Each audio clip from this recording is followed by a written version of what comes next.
kasalukuyan po tayo andito sa ating studio na Marinduque News na kung saan ay hindi pa tapos ang aming programang balitaan sa sentro ng Pilipinas ay aming naranasan ang brown out.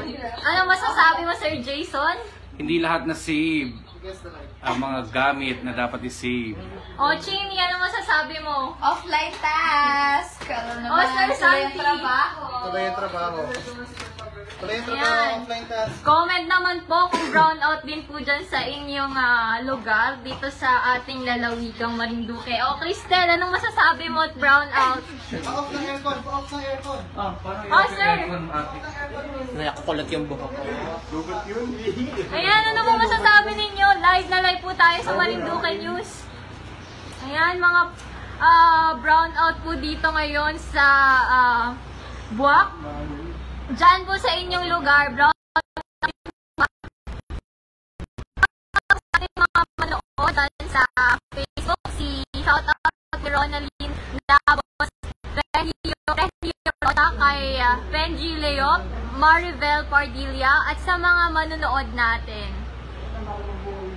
Comment po kung brown out din po dyan sa inyo. Napakaganda po ng panahon. Sobrang init ang ano?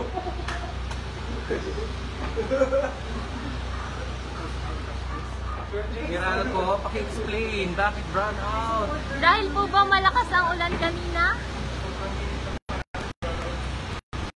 Ayan, shoutout po sa ating mga manonood. Kasalukuyan po tayo dito sa 5th floor ng Lucky 7 Session House. Si Ronnie Wendy Mendoza na brown out din daw po sa Gasan. Shoutout po kay Ana Rose Rico Hermoso. Sana po ay na-pronounce ko na maayos yung inyong pangalan. At shoutout din po kay Oyon